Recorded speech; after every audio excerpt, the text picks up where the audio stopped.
ప్రభునామానికే మహిమ కలుగును గాక.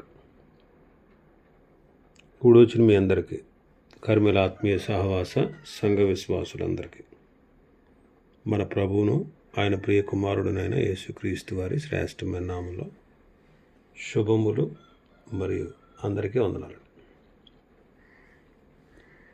యెహెజ్కేలు గ్రంథం 47వ అధ్యాయాన్ని మనం ధ్యానం చేసుకుందాం. యెహెజ్కేలు గ్రంథం 47వ అధ్యాయం. ఇందులో ముఖ్యమైన అంశం ఏంటంటే, ఒక నది, దాన్ని గూర్చి మనం మొదటి 12 వచనాల్లో మనం ధ్యానం చేసుకోవచ్చు. ఆ తర్వాత దేశం యొక్క సరిహద్దుల గురించి రాయబడి ఉంది. మొదటి 12 వచనాల్లో ఒక నదిని గూర్చి రాయబడింది. మొదటి 2 వచనాల్లో ఆవరణంలో సంచరించుచున్న యెహెజ్కేలుని మనం చూస్తాం. 3వ వచనం నుంచి 5వ వచనం వరకు నీళ్ల గుండా నడిపించబడుచున్న యెహెజ్కేలుని మనం చూస్తాం. 6 నుండి 12 వచనాల్లో నది ప్రక్కన ఉండి సమస్తమును చూచుచున్న యెహెజ్కేలుని మనం చూడవచ్చు. ఈ నదిని గూర్చి అనేకమైన అభిప్రాయాలు బైబిల్ పండితుల్లో ఉన్నాయి. 1000 ఏండ్ల పరిపాలనా కాలంలో కలిగే మార్పులను ఈ నది సూచిస్తూ ఉంది అనే ఒక అభిప్రాయం ఉంది. మరి ఈ నదిని గూర్చి కొన్ని పాఠాలు మనం నేర్చుకోవచ్చు.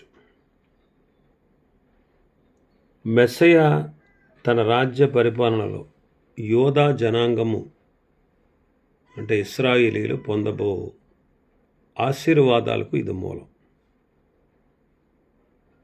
ఈనాడు మనకు అనేకమైనటువంటి ఆత్మీయ పాఠాలని నేర్చుకోవడానికి ఈ నది మనకెంతో సహాయకరంగా ఉంది. తూర్పున ఏదెనులో దేవుడు ఒక తోటను వేసినప్పుడు అక్కడ ఒక నది మనం చూసాం. ఆదికాండం 2వ అధ్యాయంలో కీర్తనకారుడు 46వ కీర్తన 4వ వచనంలో ఏమంటారంటే, 46వ కీర్తన 4వ వచనం, ఒక నది కలదు, దాని కాలువలు సర్వోన్నతిని మందిరపు పరిశుద్ధ స్థలమును సంతోషపరచుచున్నవి అంటాడు. కాబట్టి ఈ నది దేవుని పట్టణానికి, మందిరము అనేటువంటి సంఘానికి సూచనగా ఉంది. కాబట్టి మనకు సంపూర్ణ సంతోషాన్ని కలగజేసేవాడు దేవుడు.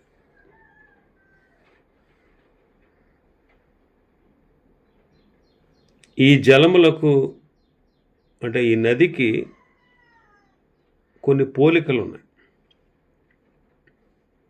మొదటిది, మెస్సయ్య రాజ్యంలో ఆయన యొద్ద నుండి ప్రజలు పొందుకునేటువంటి ఆశీర్వాదాలే ఈ జలములు. ఒకసారి మొదటి 2 వచనాలు చదువుదాం. అతడు మందిరపు గుమ్మమునకు నన్ను తోడుకొని వచ్చెను. మందిరము తూర్పు ముఖముగా ఉండెను. నేను చూడగా మందిరపు గడప క్రింద నుండి నీళ్లు ఉబికి తూర్పుగా పారుచుండెను. ఆ నీళ్లు బలిపీఠమునకు దక్షిణముగా మందిరపు కుడి ప్రక్కను క్రింద నుండి పారుచుండెను. పిమ్మట ఆయన ఉత్తరపు గుమ్మపు మార్గముగా నన్ను నడిపించి చుట్టూ త్రిప్పి తూర్పునకు పోవు దారిని బయట గుమ్మమునకు తోడుకొని వచ్చెను. నేను చూడగా అచ్చట గుమ్మపు కుడి ప్రక్కన నీళ్లు ఉబికి పారుచుండెను. మందిరము తూర్పు ముఖముగా ఉండెను. మందిరపు గడప కమ్ముల నుండి తూర్పుగా ఒక నది పారుచుండెను. ఇది తూర్పు గుమ్మం. ఏదేను తోట కూడా తూర్పున వేయబడ్డది. తూర్పు అనేది ఆశీర్వాదముతో కూడినది. తూర్పు నుండే సూర్యోదయం కలుగుతుంది. సూర్యుడు ఉదయించగానే అంధకారము పోగొట్టబడి ప్రకాశమైన వెలుగు కలగడానికి దేవుడు సూర్యుడిని తూర్పున ఉదయించాలి అని చెప్పాడు. ఈ తూర్పు గుమ్మము నుండే యెహోవా తేజో మహిమ మందిరములో ప్రవేశించింది. ఇక్కడ గుమ్మము దగ్గర నుండే నీళ్లు ప్రవహిస్తూ ఉన్నాయి. కాబట్టి జలములు అంటే నీళ్లు దైవ గ్రంథములో మంచి భావముతో ఉన్నాయి. దేవుడే జీవజలముల ఓట. దేవుడే జీవజలముల ఓట. ఇర్మియా గ్రంథం 2వ అధ్యాయం 13వ వచనం. 2వ అధ్యాయం 13వ వచనం. నా జనులు 2 నేరములు చేసి ఉన్నారు. జీవజలముల ఓటనైన నన్ను విడిచి ఉన్నారు. తమ కొరకు తొట్లను అనగా బద్దలై నీళ్లు నిలవని తొట్లను తొలిపించుకొని ఉన్నారు. జీవజలముల ఓట. జీవజలముల ఓట అయిన నన్ను విడిచిపెట్టారు అంటారు ప్రభు.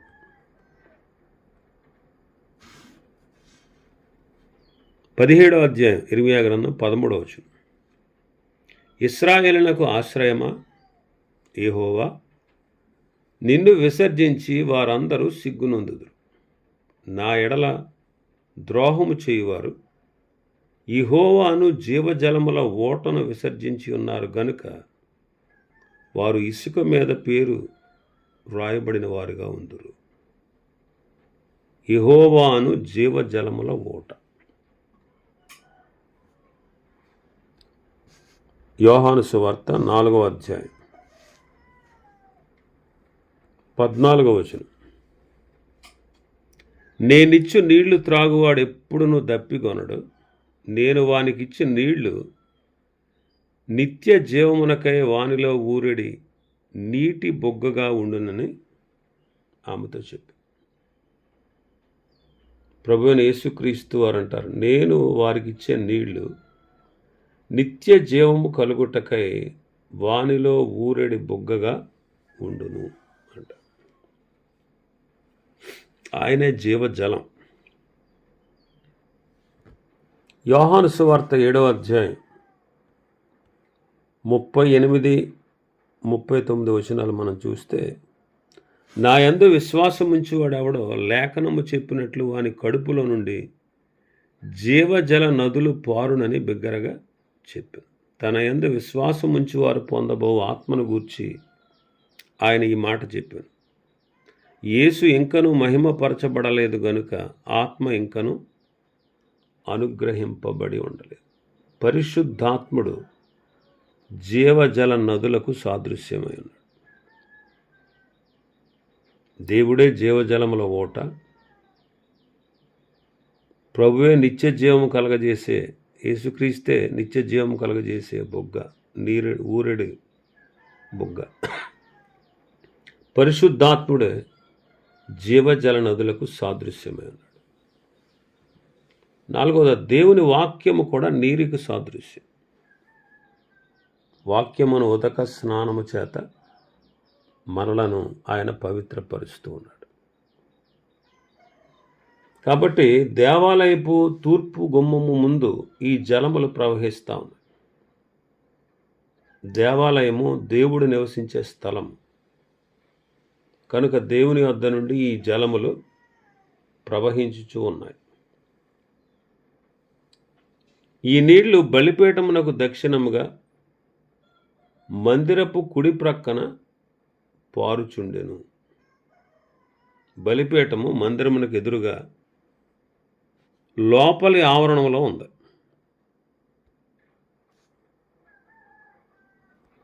బలిపీఠము మందిరానికి ఎదురుగా లోపల ఆవరణంలో ఉంది. ఆ నీరు ప్రవహించడానికి ఈ బలికి సంబంధం ఉంది. కాబట్టి ఆయన నన్ను నడిపించుచు, 3వ వచనం, తూర్పునకు పోవు దారిని బయట గుమ్మం వద్దకు వచ్చెను. ఆ మనుష్యుడు కొలనూలు పట్టుకొని తూర్పు మార్గముగా బయలువెళ్ళి 1000 మూరలు కొలిచి ఆ నీళ్లు గుండా నన్ను నడిపింపగా నీళ్లు చీలమండల లోతుండెను. ఆ మనుష్యుడు కొలనూలు చేత పట్టుకుని తూర్పు మార్గమునగా బయలువెళ్ళి 1000 మూరలు కొలిచి ఆ నీళ్ల గుండా యెహెజ్కేలును నడిపించాడు. మొదటి నుండి కూడా ప్రభువు యెహెజ్కేలును నడిపించువాడై ఉన్నాడు. ఈయన యెహోవా దూత అని ఉంది, ఆయన క్రీస్తు అయి ఉండవచ్చు అని మనకు అర్థమవుతుంది. ఆయన చేతిలో కొలకర్ర ఉంది, దారం ఉంది. చిన్న కొలతలకేమో కొలకర్ర, పెద్ద కొలతకేమో దారం. మందిరాన్ని, గుమ్మాన్ని, గడపల్ని, ప్రాకారాలని కొలకర్రతో ఆయన కొలిచాడు.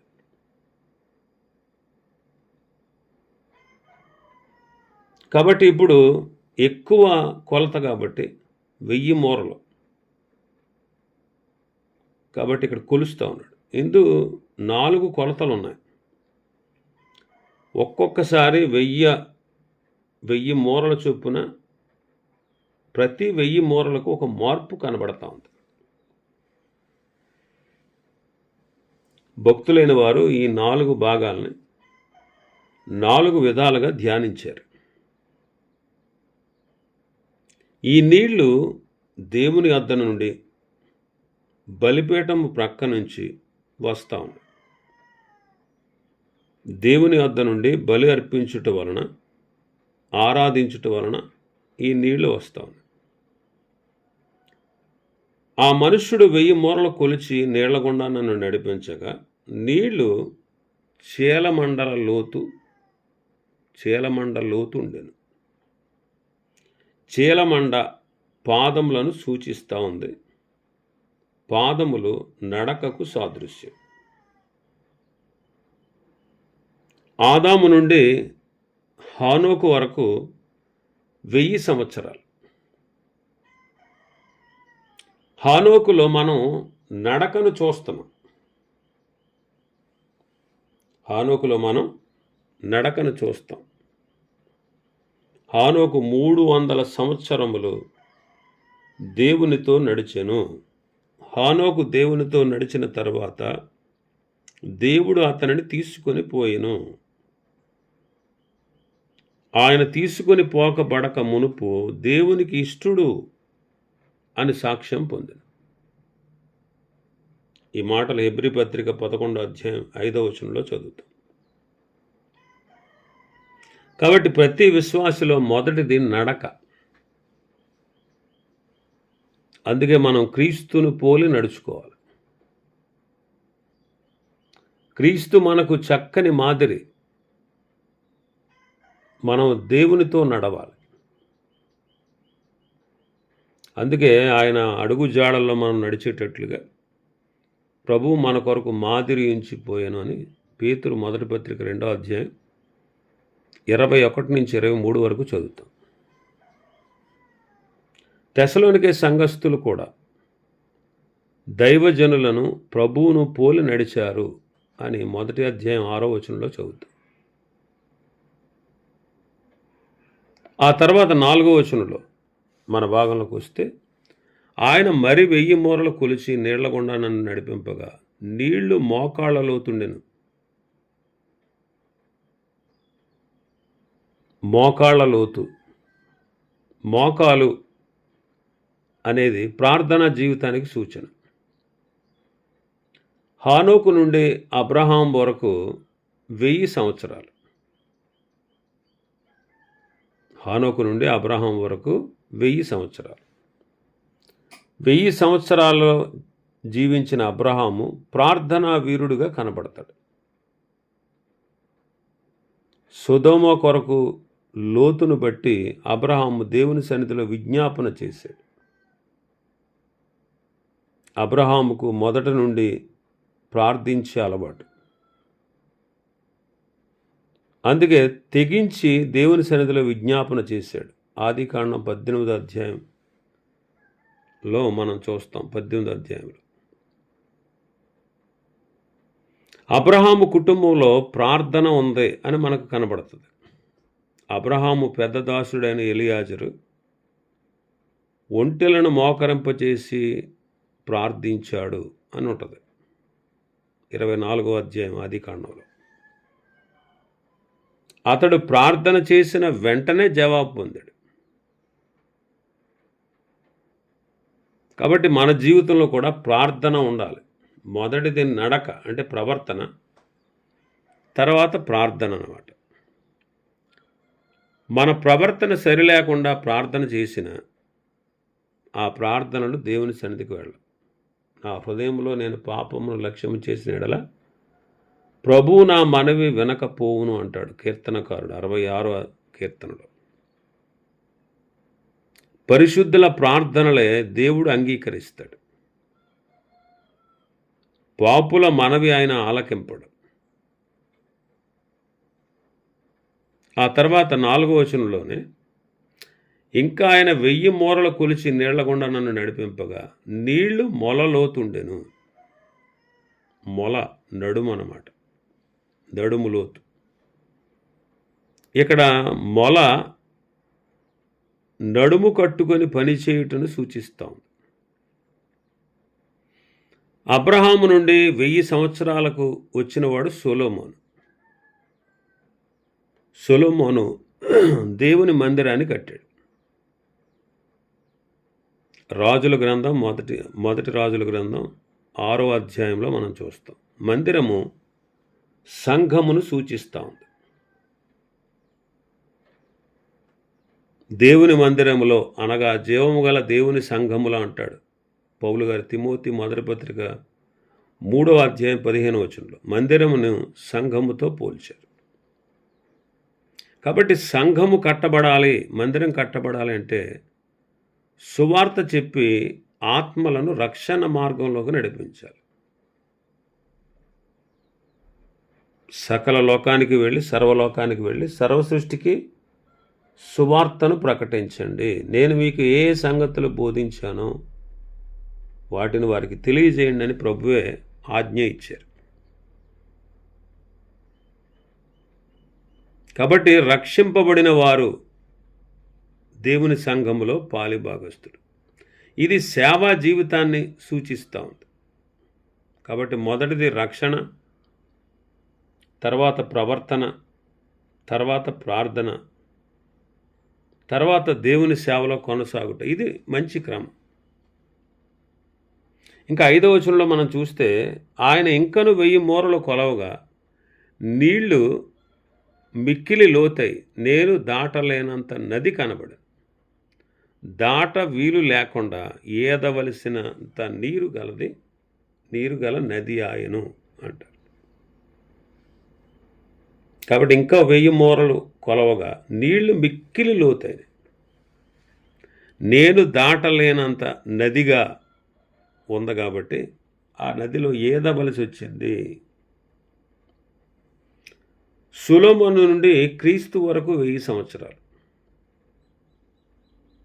ప్రభు అయిన యేసుక్రీస్తు వారు వచ్చిన తర్వాత పరిపూర్ణ సత్యము బయలుపరచబడింది.